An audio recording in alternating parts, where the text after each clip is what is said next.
ciel pour la simple et bonne raison, c'est que les mâles étant plus petits que les agiles, c'est eux qui vont rabattre le gibier. Là, généralement, c'est les femelles qui tuent et ils mangent tous ensemble. Ils peuvent rabattre la personne. Alors c'est pareil, chose importante, vous n'informez pas les oiseaux. Les gens s'imaginent que les oiseaux, eh bien, ils sont affamés pour venir au vent. C'est totalement faux. S'il avait vraiment trop faim, le premier oiseau qui va passer va partir dessus. Là aujourd'hui on vole avec la petite filière, c'est parce qu'il y a la route à côté, c'est pour la sécurité des oiseaux. Et quand ils volent d'habitude tout le temps, et nous on les fait voler tous les jours, ils sont en totale liberté. Donc s'il veut partir, il part. Maintenant, pourquoi les oiseaux on arrive à avoir une compétition avec nous? Il y a aussi bien sûr une compétition grâce aussi à la nourriture. Là l'oiseau est aussi bien en récompense. Alors imaginez-vous que vous, je vous dise, voilà, c'est simple, on va aller manger ensemble. Je vais vous donner le choix. Je donne un arbre qui est sèche et je vous demande d'aller me chercher le dîner. Je vous invite au resto, vous faites quoi? Bah, regardez bien, vous aussi c'est la même chose. Je vous invite au restaurant. Alors sachez que les oiseaux sont tous pesés tous les jours. Pourquoi? Parce que l'oiseau, on ne sait jamais s'il va être malade ou pas. Un rapace ne montrera jamais sa faiblesse. Chaque fois, nous dira s'il est en bonne santé. Si vous avez un poids régulier, c'est tout va bien. En plus, ça vous permet de savoir s'il a bien faim, pas assez faim, trop faim, pas assez faim. Et surtout, c'est si votre oiseau perd 50 grammes dans la nuit, c'est qu'il y a un problème. Donc là, il faut l'emmener chez le vétérinaire. Alors les gens nous disent, oui, vous les attachez. Sachez que les rapaces, ce sont des animaux qui n'aiment pas voler. Ils vont simplement aller voler pour une seule chose, pour aller chasser. Ils vont tuer la plus grosse proie possible parce qu'ils ne mangent pas tous les jours. Ils vont se gaver de viande. Donc une fois qu'ils ont mangé, ça c'est un petit peu comme si moi je vous faisais manger un bœuf bourguignon et je vous demandais de faire un petit pudding après. Vous allez me dire non. Eux c'est pareil, une fois qu'ils ont mangé, ils préfèrent se percher et rester tranquillement. Donc ils supportent ça, donc ça s'appelle des G. Et les dernières de cuir, vous voyez, moi aussi j'ai des bracelets en cuir sur le poignet, ça leur fait pas mal du tout. Et ils peuvent rester comme ça des heures parce qu'ils attendent justement la digestion. Alors nous on appelle ça des G, c'est assez simple. Quand vous partez à la chasse avec votre oiseau, vous tenez votre outil, vous jetez comme ceci pour pouvoir rattraper la proie. C'est pour ça qu'on appelle ça des G. Allez, mesdames,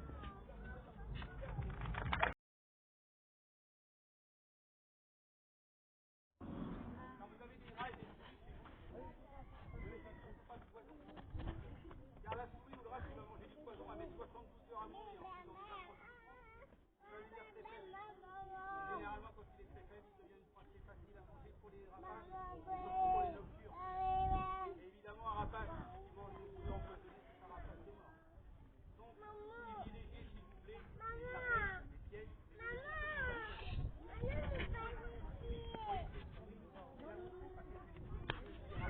c'est très important pour ça que maintenant, ça soit vous qui soyez à la planète. Parce que, excusez-moi de vous dire, mais vous avez la chance de les voir.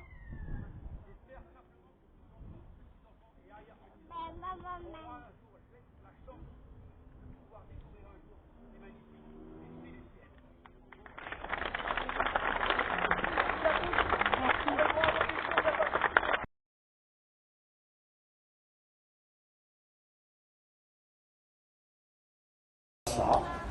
On me forma. Rhétorique et éloquence, on m'a appris. Musique, jonglerie, on m'enseigna. Pour mauvais jeu de mots, banni de la cour, contraint je suis sur les sentiers de cheminée, ce qui me fait ce jour devant vous me présenter. Avec rimes et bagous, me voici troubadour.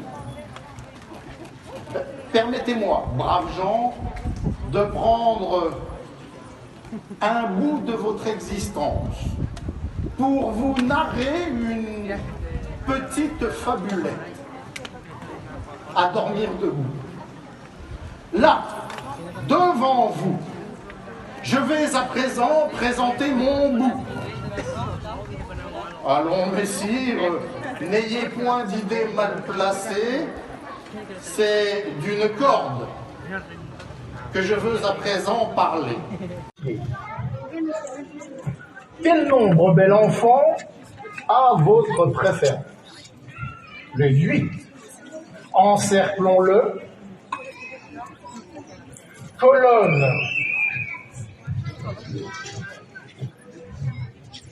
et ligne Biffon. Un autre nombre à votre convenance.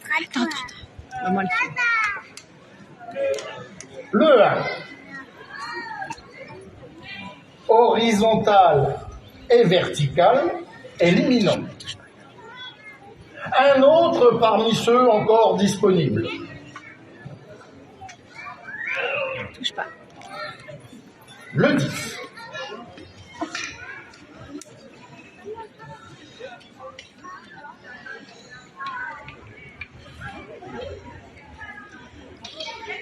Vous voyez qu'au final, il n'en reste plus qu'un. Le 4. En faire le total, vous semble-t-il possible? Fait. Et ici, inscrivez le résultat par le hasard désigné.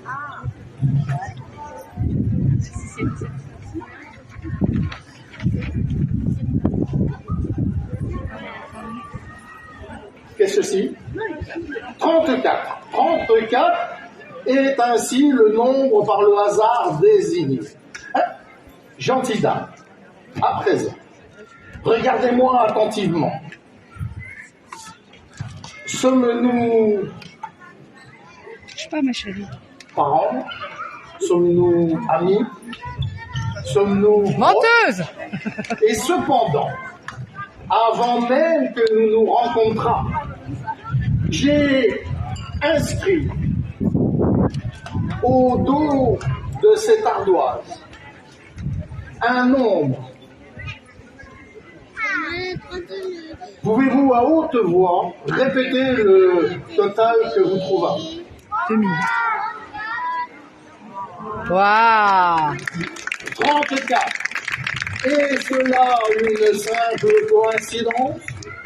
Ou peut-être y a-t-il là un peu de chance? Alors avouez que s'il y a un truc, une astuce, c'est formidable. Mais s'il n'y en a pas, avouez que c'est là admirable. Je vous prie, charmante dame, de bien vouloir saluer à présent avec moi cette foule en liesse et de vous raccompagner à votre place. Merci, merci, braves gens, de m'avoir.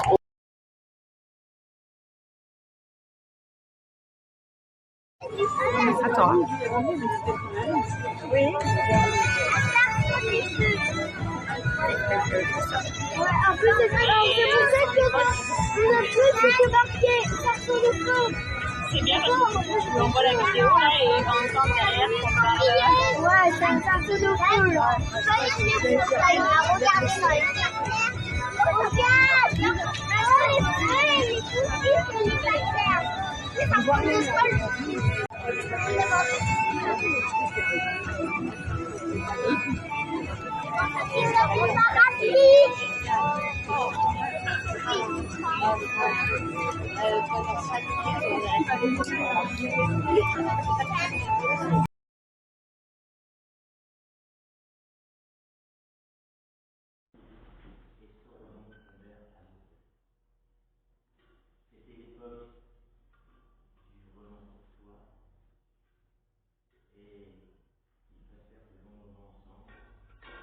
De plus en plus souvent, au fur et à mesure que justement, vraiment le conflit était parti à la chasse. Ils étaient très discrets, les deux amants. Heureusement, nous sommes au monde, comme un peu. Et William, ils étaient très discrets, mais dans un château tout ceci. Et un jour, un page, à la montagne, au contre-rayon,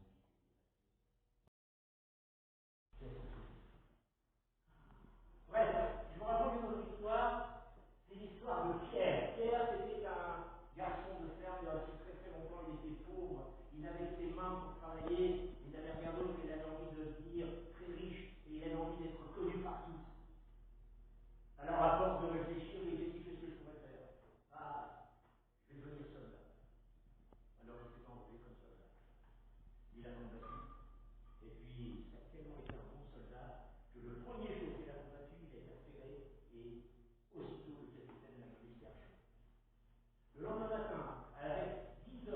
département, il a réussi à débusquer une partie de l'armée ennemie. On n'avait jamais vu un homme aussi courageux, un homme aussi fort, un homme aussi rusé dans la guerre. Et il continua comme ça, tellement pour faire la guerre d'une façon intelligente, rapide, pour égal, que le roi l'a poursuivi. Et le roi le nomma général de son armée. Et en une semaine, Pierre, le général de l'armée du roi, chassa tous les ennemis du royaume. Et non seulement il échappa, mais il conquit 13 nouvelles terres. Alors le roi lui dit, Pierre, non seulement tu es un grand général, mais je suppose que tu peux devenir quelqu'un de plus important. Je te nomme Premier ministre. Pierre, qui n'était rien du tout dirti la couleur, devint Premier ministre, Premier roi. Bon, pour les grandes personnes, il y en a d'autres comme ça qui sont devenus Premier ministre.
Elle est belle sa robe aussi. Elle doit avoir chaud aussi. Ouais.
Les concurrents de Macron.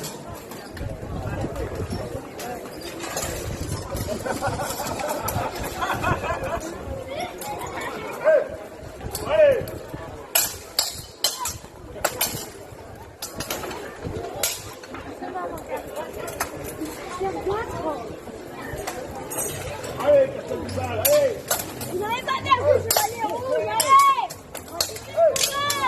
Vous allez gagner!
Retombe dans ton antre, ruminé ta bile.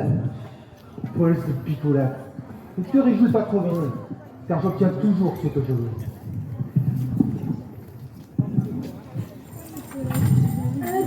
effet, pensait essentiellement à maintenir l'ordre dans la taverne, tout en vidant ses fûts. Son fidèle Johan vint le quérir en tout. C'est là, c'est horrible. Le vicomte Arnaud, il a levé une armée. Il attaque le château d'eau. Alors, reprends ton souffle. Dis-moi, qu'est-ce qui se passe? Tu m'as l'air bien affolé, mon bon Johan. C'est grave. Votre beau-père, son château, les murs vont tomber. Comment? Les murs vont tomber. Mais il fallait commencer par là, Tripondouille. Vite. Rassemble des hommes. Nous devons partir sur le champ. Champ? Mais avec quel argent? Les caisses sont vides depuis la défaite de la bataille de Muret. Diantre, tu dis vrai. Je sais. Nous allons piocher dans les caisses de ce fileux de Jaume. Ce diable de est aussi riche que le pape. Mais jamais de la vie. Oh, Jaume, quelle surprise tu es ici. Je te croyais dans l'arrière-salle. Excusez-moi, mon bon Jaume, mais je vais devoir piocher et réquisitionner ta... Oh! Mais les affaires sont florissantes, mon coquin. Bon, ne t'inquiète pas, Jaume. Tu seras récompensé et tu seras remboursé un jour.